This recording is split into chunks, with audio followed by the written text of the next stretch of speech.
bears in the process from implantation to emancipation. We'll be with you at the top of the hour.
This is Ranger Andrew Laval with Katmai National Park and Preserve. If you're just joining us, stick around. At the top of the hour, myself and Ranger Russ will be giving a live chat, Q&A style, on moms, bear moms here in Katmai National Park. Please stick around and join us at the top of the hour.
This is Ranger Andrew Laval with Katmai National Park and Preserve.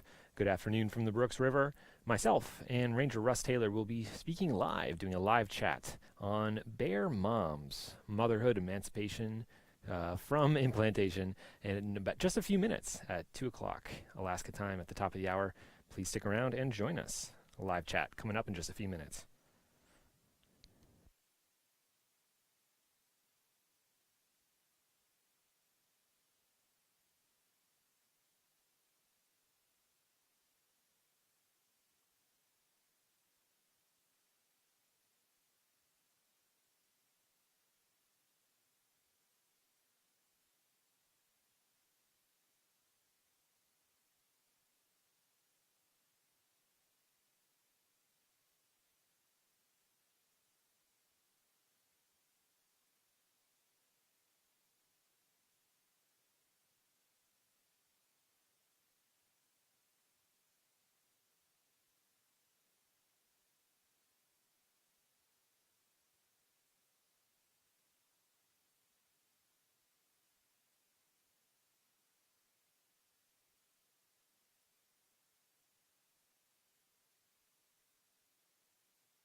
Good afternoon from the Brooks River here in Katmai National Park and Preserve. My name is Andrew. I'm a park ranger here in Katmai. My name is Russ. And this is a live chat here on explore.org, a partnership we at Katmai National Park have had since 2012 here on the Bear Cams. And this will be a live chat. We'll be taking your questions a little bit later. But Russ, this is a pretty fantastic time for people to be tuning into the Bear Cams. It is. This is the 100th anniversary of Katmai National Park, established as a national monument in 1918 by Woodrow Wilson, and it's continued until it became a national park, and we're here today. Absolutely.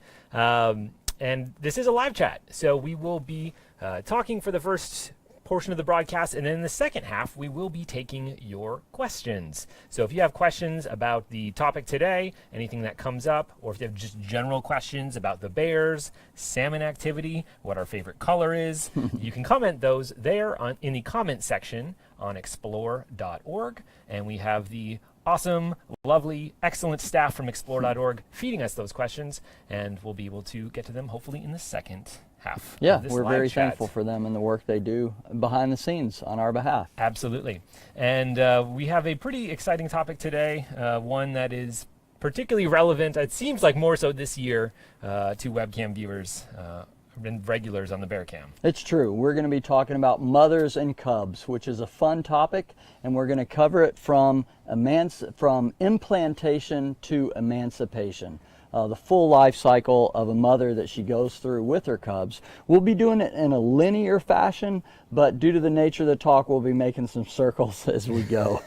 Because I'm sure many people out there will testify, motherhood throws you for a loop. And so we will not necessarily be following chronologically today either. That's right. So we'll start with implantation. Yeah. And a mother bear in the spring, somewhere between May and July, she's going to mate. She may mate with several different male suitors. Pretty stressful time if you're a forthcoming mother, because you're going to be suddenly being chased around by this large male that normally you stay away from. So we're talking about May and June here on the Brooks River. That's really. right. Yeah. And so the female's going to avoid that male, and she's going to take some pretty tricky circuitous routes to try to throw him off. But because of scent markings, he's going to continue to pursue. And he will follow. And that has led to some of the more tense bear interactions I've ever seen here on the Brooks River. You'll have these males, it's not casually pursuing these females a lot of time. Sometimes it can turn into full galloping, and she seems certainly less than willing at times as well. She does seem that way. Sometimes you'll see the female running, like she's running for her life, but then when he doesn't seem to be right behind her, sometimes you'll see her actually stop and be like, well, where did he go? You know, it's interesting behavior. Sure. Eventually that male will catch up and they'll mate, and sometimes over a period of a couple of days, they'll be together, and then eventually they'll separate, and she may do the same process with another male or two. So now we're going to get into summer. She's going to feed, and we're going to fast forward now to the fall. Fall's really critical for a mother. Yeah. This is a point where she's got to gain the most amount of weight. It's a defining moment in her yearly life. And it's that way for all bears. You know, they're trying to put on as much weight as they can before they enter hibernation. Right. Because that could mean life or death. They have to have 6 months worth of food built up on their bodies. But for them, it's particularly important. It really is. So one of two things is going to happen.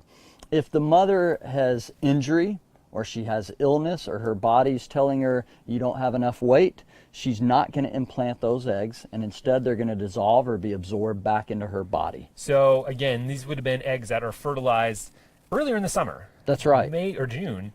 And those fertilized embryos, I guess, would just be sort of in her body, sort of laying dormant. Sort of, yeah, floating around, as it were.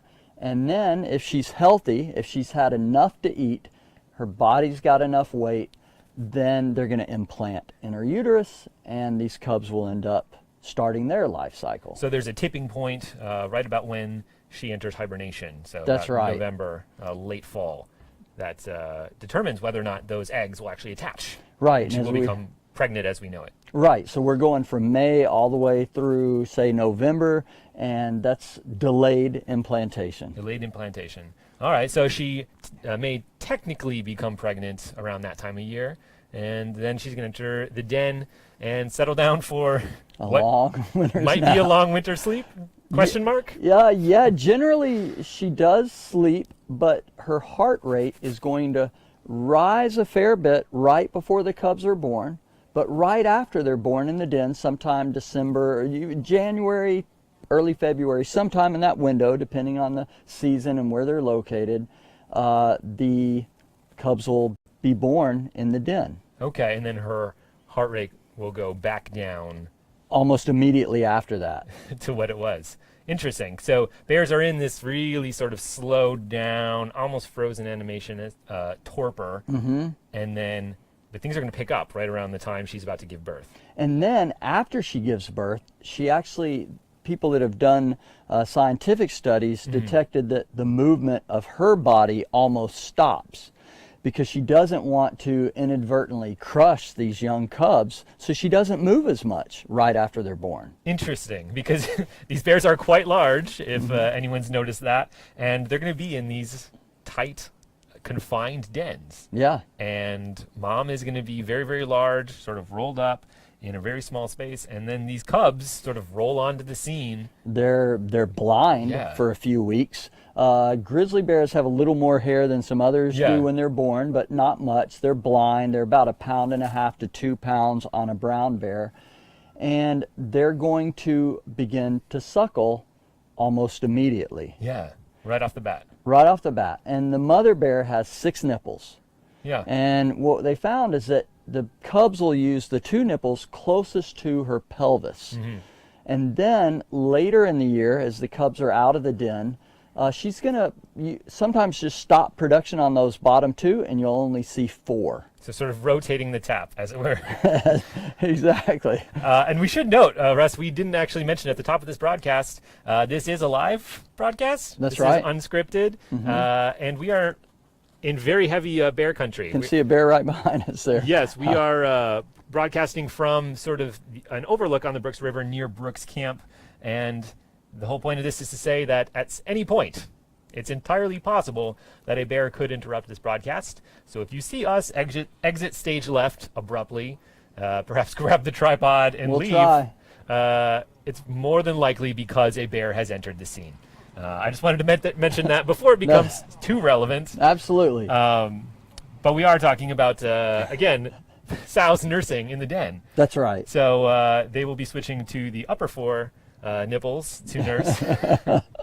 Right. So a lot of this information that's coming here I got from Riley Woodford from the Alaska Department of Fish and Game. From ADF&G. And he was talking about just how phenomenal it is that a mother bear is lactating.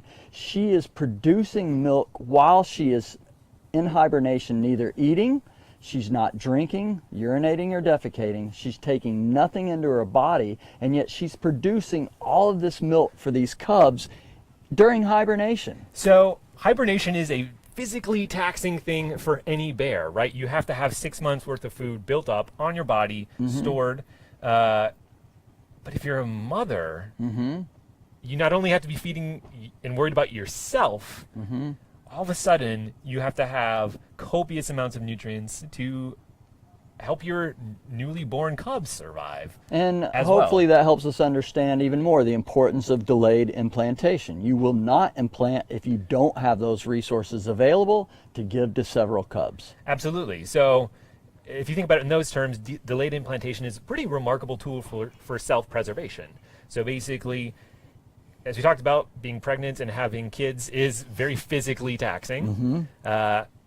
And if you don't have enough body fat stored up, if you're not healthy enough, not only could your cubs not survive, if their chances of survival go down, that could mean the end for you as well, because it could take a lot from you physically. So It sure could. maybe next year, the year after, you'd be a little bit more healthy, and then you could get pregnant again, perhaps. That's right. So it's a pretty remarkable adaptation. It really is. And there are some other animals that can practice delayed Yes. implantation. Two that I think of are weasels and bats, but they do it for a different reason. Yeah. A weasel and bat wants to avoid the taxation of birth during the winter time. Yeah. So if they delay, it's going to be to get away from doing it during the winter.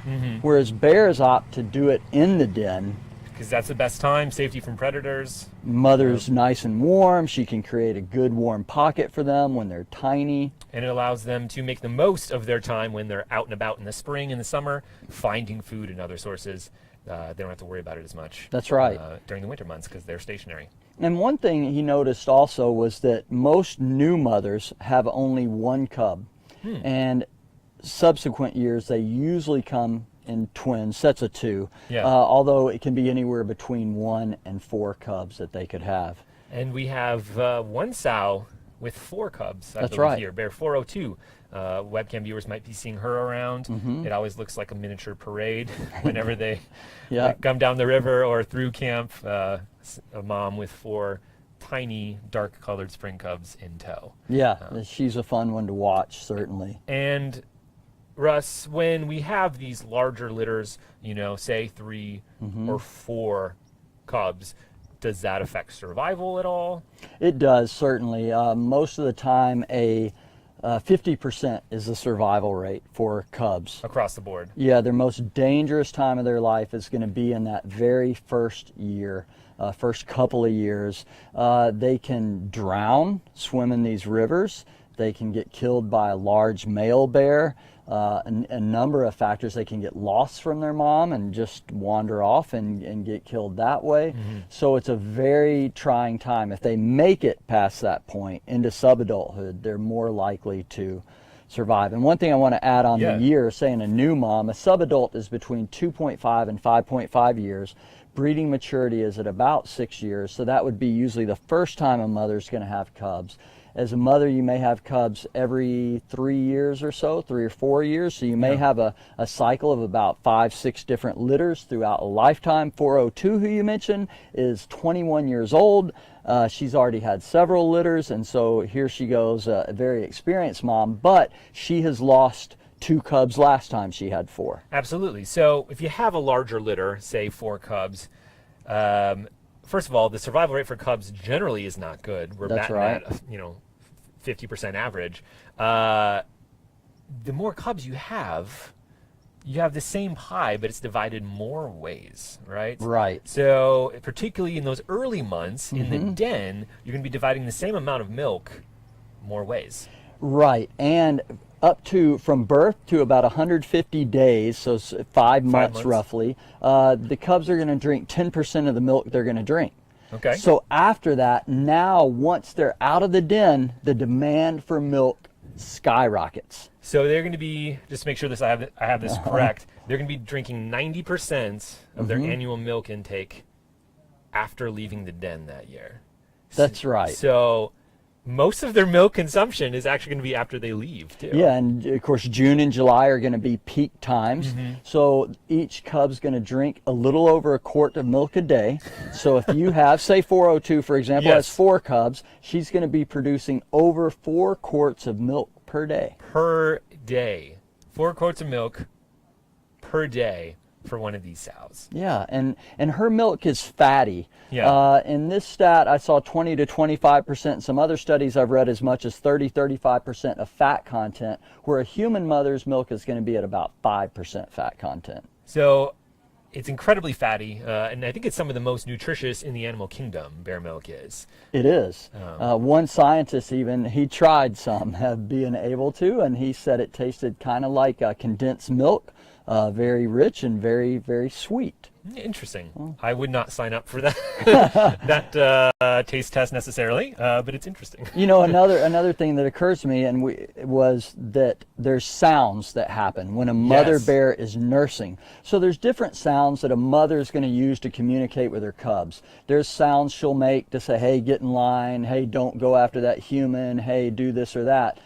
Climb that tree. Yeah. But there's also a certain humming type sound they make when they're nursing.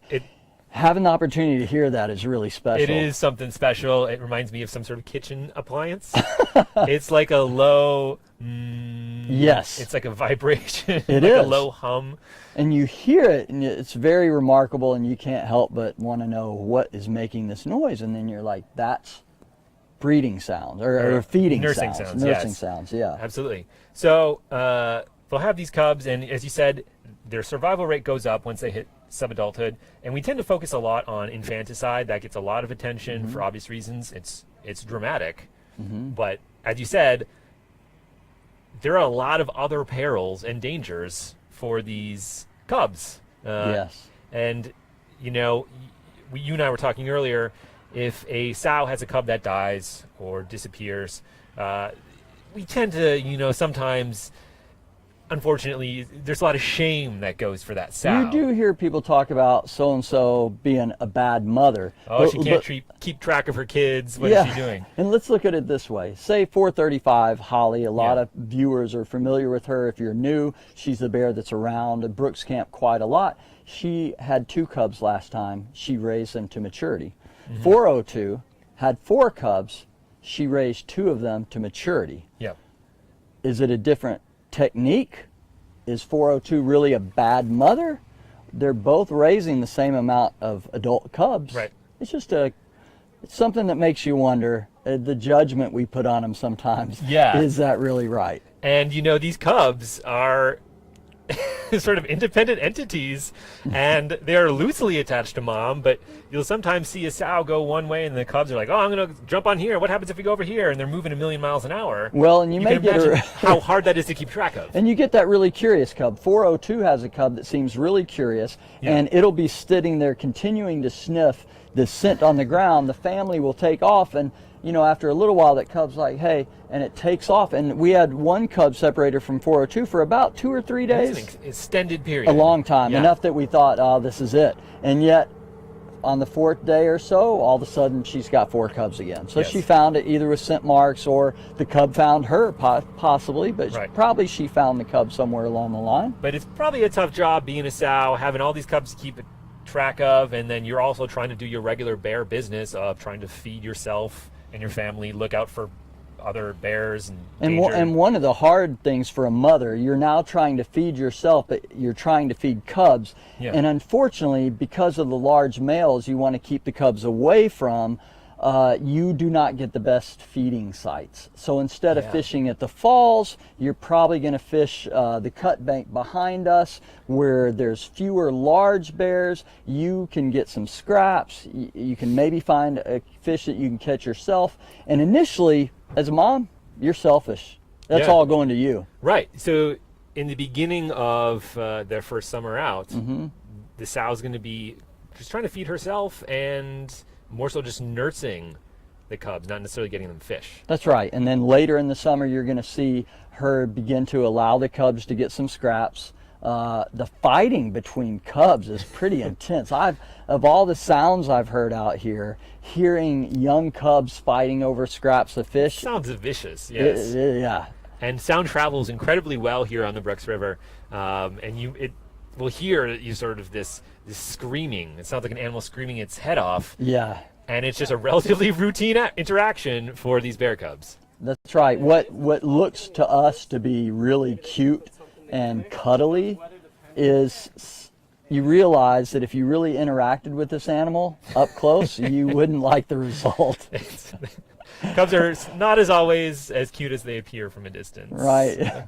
So it's year one. You're now feeding. You don't have the best feeding sources, but your cubs are watching your every move. They're learning how to feed. You get into the fall, all of a sudden the cubs that this mom has are pretty rotund. They've got a big coat of hair, and what were these once 12 to 15 pound animals now are ranging close to 30 pounds. They've doubled their weight.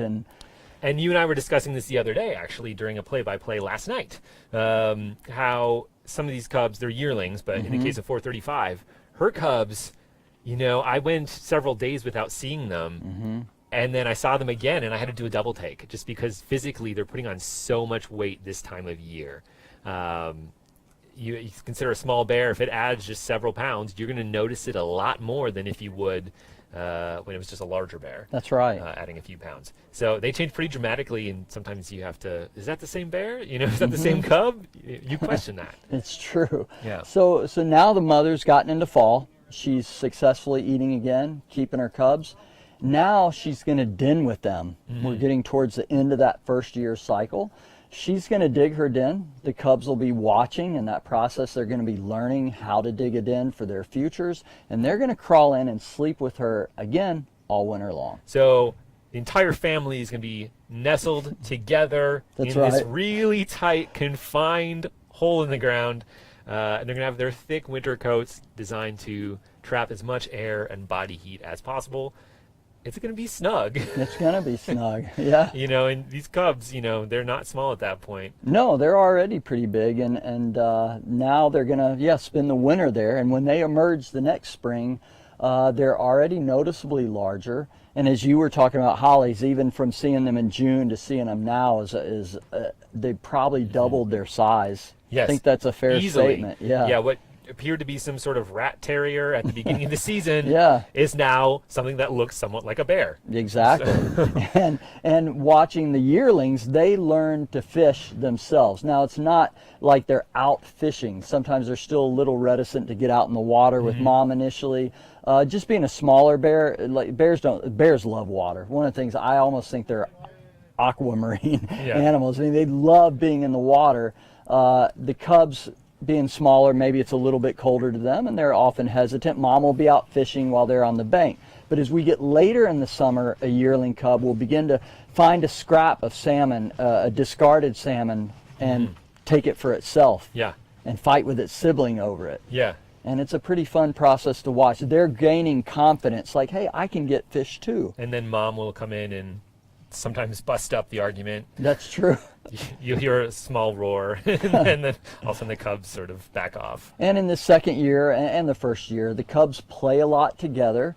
Mom will play with them, and sometimes some moms a little more than others. And one thing I noticed last year, I'd made some photos of a mother bear with two cubs on the beach, and the mother bear was playing with the cub, and it swatted at the cub playfully. Right. The cub turned to its sibling and swatted it in the exact same manner. So that cub had just learned to move from mom. Right. that it practiced out on its sibling. And bears learn. They are incredibly intelligent animals, and they will model behavior. It's one of my favorite things when you'll see a mom stand up out of the grass and then the cubs do the same thing. She'll tilt her head. They'll do the same thing. They don't really know what they're doing, but this is what mom does, so we're going to do it too. Yeah, she really does mimic every move. Yes, they do. Absolutely. So the end of this year, they're going to be maybe even getting some fish. We saw some of these yearlings last year when we got late into the summer actually catching their own fish. And you can almost see, it seems like a sense of pride when that bear catches its first fish. You independently, almost see it beaming with that salmon in its mouth with pride, trot to the bank, and have to fight off their siblings for it. That's a recurring theme. Yes.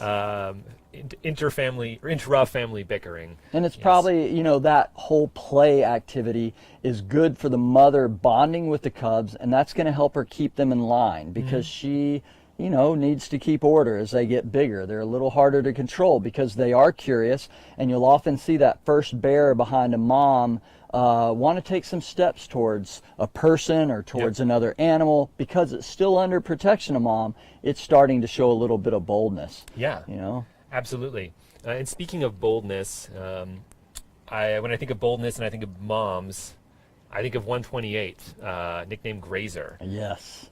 She is a newly free woman this year. Yes. So she's one of the sows that have emancipated. Jumping ahead a little bit, but that's okay. That's great. We noticed Grazer as a mom last year was probably, in my estimation, the most aggressive bear on the river. She was fierce. She would attack any male, any female. If anyone she even perceived you were getting close to her cubs, she came after you full bore. And it's an interesting contrast to this year. Last year she would clear the falls. People would get out of her way. You don't want to mess with that mom. This year she's on the lip next to 409 bead nose, sort of right above 503 or 747. They're all sort of hanging out there and tolerating each other.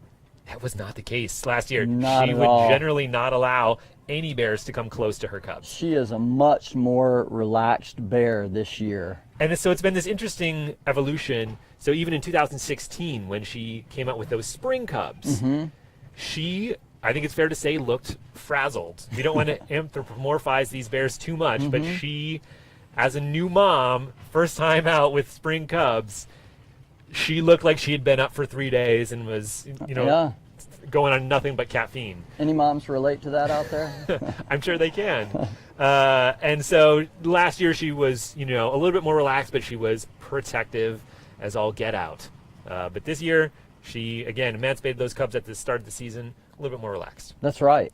And so a lot of these mothers with yearlings, now they're going to go back into denning season. It's going to be another year of hibernation, again with their cubs. So now you've got some really large animals. And we're going to end up stopping at year 2, but some moms will keep their cubs for a full 3rd year. Yeah. When that happens, that mom and cubs getting almost as large as mom, they become a real force on the river. They do. Because when you have like a a mom gang. with 2 3-year-olds, they can displace any subadult bear. Yeah. They can even displace some large bears just because of their number. The one encounter I had last year that made me the most, suck air through my teeth was when we had a bear with 2 3-year-olds, and one of them kind of gave a little bluff charge, and that's enough to make your heart stop for a second. Absolutely. So it's the norm, though, that these bears will get emancipated at the beginning of their 3rd summer. That's right. Mom will give them the boot. That's right. So we get into the 3rd year. They come out of the den. Probably in sometime in April. She'll still have them in May. They'll be feeding on sedges together. And at some point during that time, she may go into estrus. Yeah. And so her body chemicals are going to change. And estrus, for those who might not be yes. familiar, it means basically she's ready to mate again. That's right. Yep. And so she's in that period of time where she's ready to mate, and her body chemistry changes, and somehow it tells her time for the cubs to go. Yeah. And it's a pretty heart-rending experience for the cubs. Yeah. They're confused, they're bewildered. If you think about it from the cubs' perspective, this is your protector. This is all you know. This bear has been attached to you at the hip really since you've been born. You've explored the entire world together. And again, this is your guide, your protector. All of a sudden, one day, she's going to turn on you. And she may fiercely growl at them. She will chase them away, which has to be utterly confusing. Right. And we saw some bears here this year out on some of the grasses behind us, running after, like, chasing their cubs away as a pursuer, and the cubs being frightened of her now. You know, it's a tough time. Sometimes it happens just because she's gone into estrus. Other times, male bears will start to follow her during, and they may abandon themselves because they're like, this big boy safe here. And it's about mothers today, but talking about the siblings, a lot of times as they get emancipated, they may stay together, but we may come back to that. So now she's emancipating them, and it's not always all the cubs at once, as we saw with Grazer 128 this year. Yeah, normally they'll all get the boot at once because she, again, is ready to mate or something like that. But sometimes if there's one cub that is larger, as we often see in those larger litters, there's usually sort of a large, medium, and small. The bigger one may get the boot a little bit earlier, and that was the case with 128. She had, of the three, the largest one, for whatever reason, was emancipated earlier, and we saw her later. It may with also two. be that that bear seemed to be a pretty good at fishing. We believe that may be the bear that we saw catch a trout in May, which is kind of unheard of. It could be that this cub knew what was coming and went ahead and signed its own Emancipation Proclamation and said, I am out of here of my own accord, because we saw 128 with only her two smaller cubs after that. Yes, for a couple of weeks. And that's, again, a little bit uncommon. Usually they'll get emancipated all at the same time, but sometimes again, not. Yes, they can be exceptional. And so then the other two were kicked out by Grazer. And one of the things we've noticed with both a bear that we love named 409 Bead Nose and Grazer 128 is both of them emancipated cubs just at the beginning of this season. And what are we seeing up at the falls between mom and their former cubs now? Yeah, there's some very interesting interactions between these sows, these female bears that are fishing on the lip a lot of the time. Their cubs at various points, now subadults, have approached them. And in one instance I know of, one of the cubs at least got a fish. Perhaps, the sow dropped it and went downriver. But in other instances, she'll charge them and sort of push them off. Get out of here.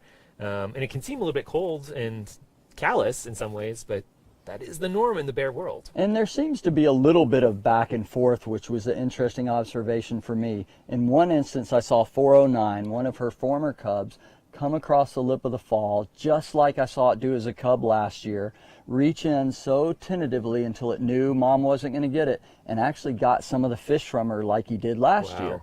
But then, not long after that, she's like, enough, y'all get out of here, and chase them out of the falls. Right.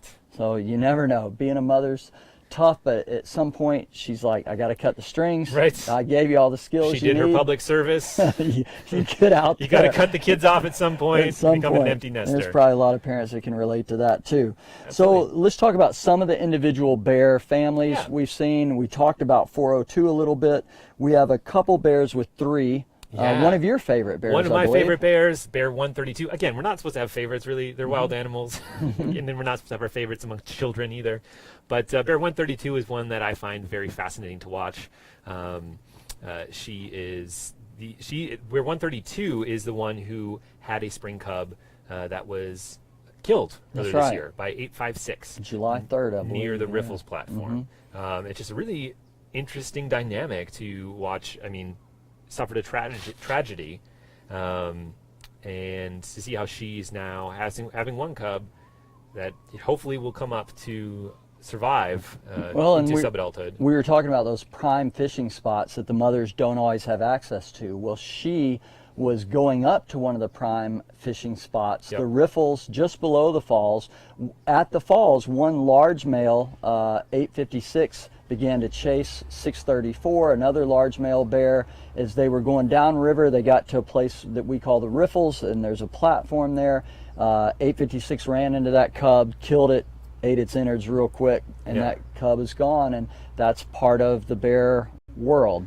Yeah, so that's bear 132, and another favorite bear I have is bear 482, which is nicknamed Brett, bear 482, and she has 3 spring cubs, and one of them in particular really stands out. Oh, So we have these spring cubs, they're various shades of dark brown or almost black a lot of the time. most of the time, yeah. And some of our webcam viewers might know that one of 482's cubs it's a gray color.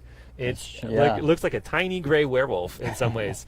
And that's just really uncommon, and that's a really fun one to watch. So she has 2 cubs that are a little bit more brown, and then she has one that looks salt and peppery, like a middle-aged man's hair. And going back to male bears killing the cubs, there's been some interesting studies happening in Sweden with brown bears there, where they're watching and trying to determine why these males are killing the cubs. Yeah. And there's a few different theories about this. One theory could be like it happens with lions. It could be that the male is killing the cubs in order to get the female back into estrus so he can mate with her. That's a theory in the bear world as well. It's not proven, but it's one theory. Another theory is that the male bear could be killing, and this is kind of new to me reading this from Sweden, is that he could be killing the cubs, but not his own. And this isn't, again, proven, but it's a theory they're working on, that he may kill any offspring that don't belong to him so that his genes are populating the gene pool. It's Interesting. possible.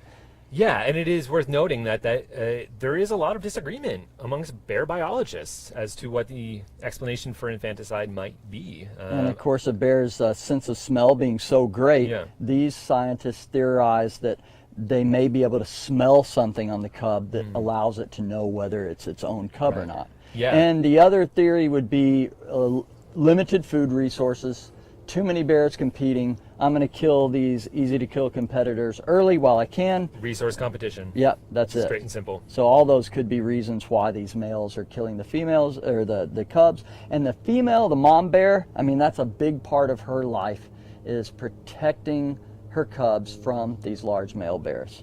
Let's get to a couple of the other bears. 813. 813 is a bear we haven't really seen often. We've seen her twice with Yeah. 2 spring cubs. Yeah, and there's some interesting theories or ideas about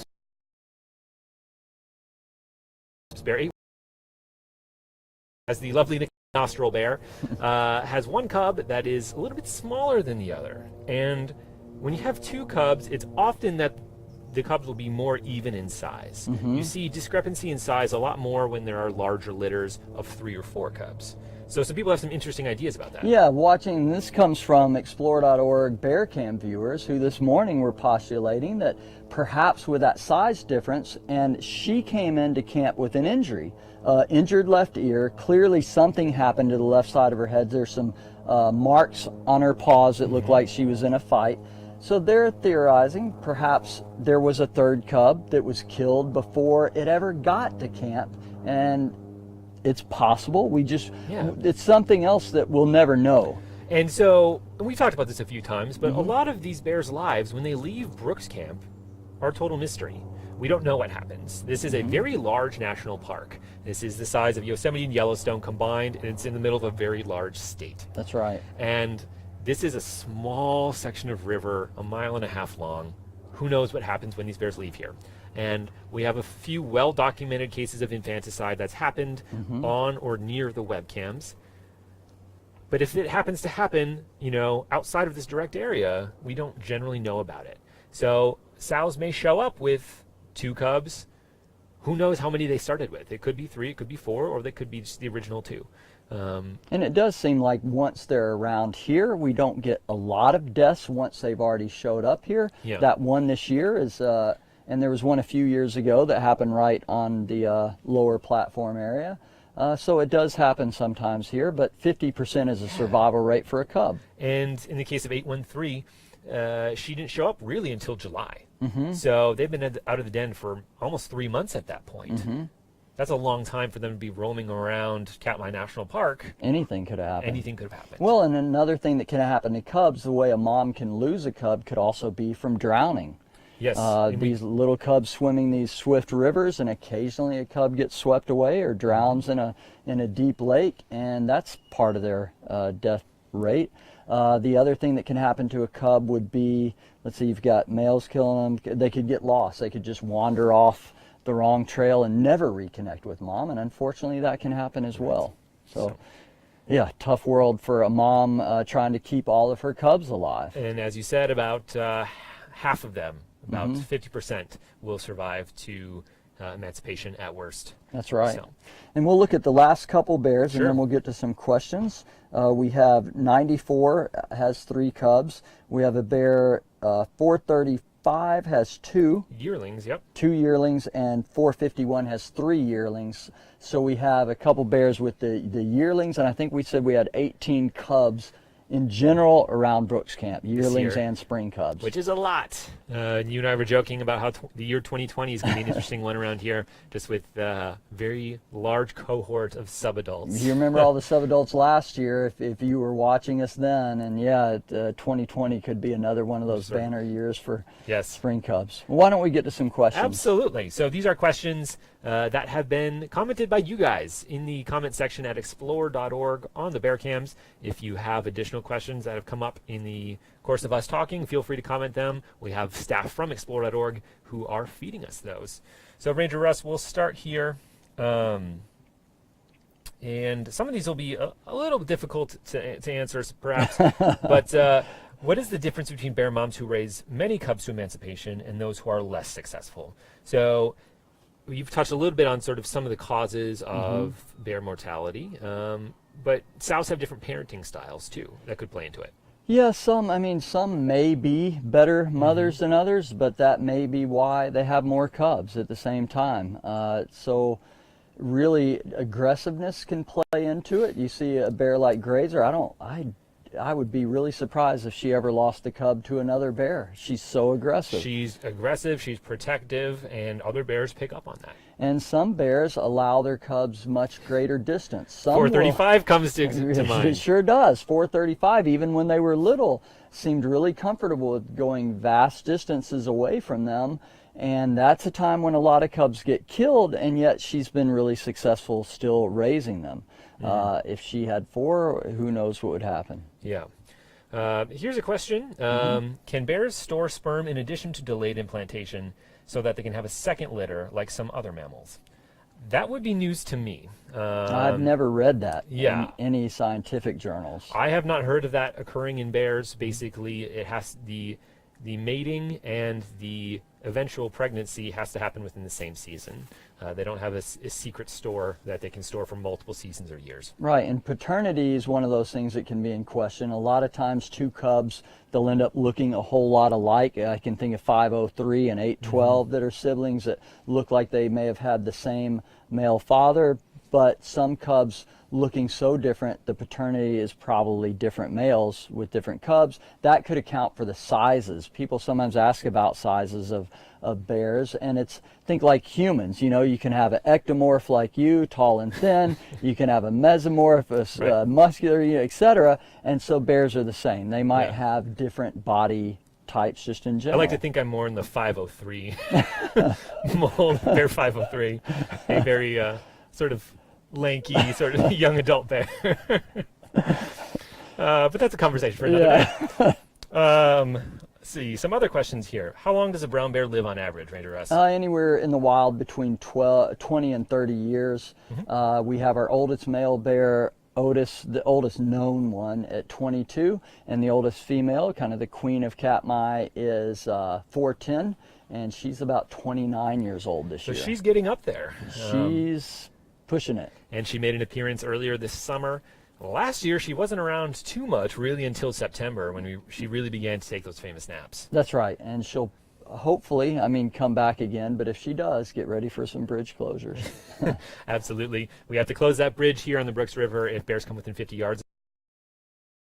Number 10.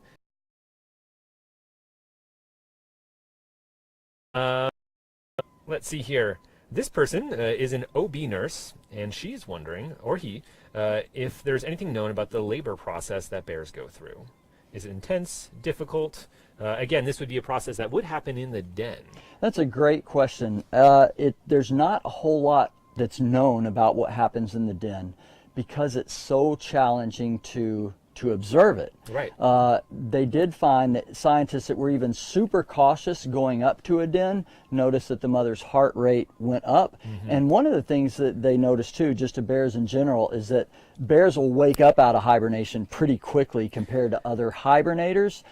So you'd have to be really cautious. But all they know about the labor is that her heart rate goes up, the cubs are born, and I haven't read any studies yet. I'll keep an eye out for it as I go through the season for how much what the labor's like, but I haven't read anything about the process of labor. So yeah, another topic for inquiry.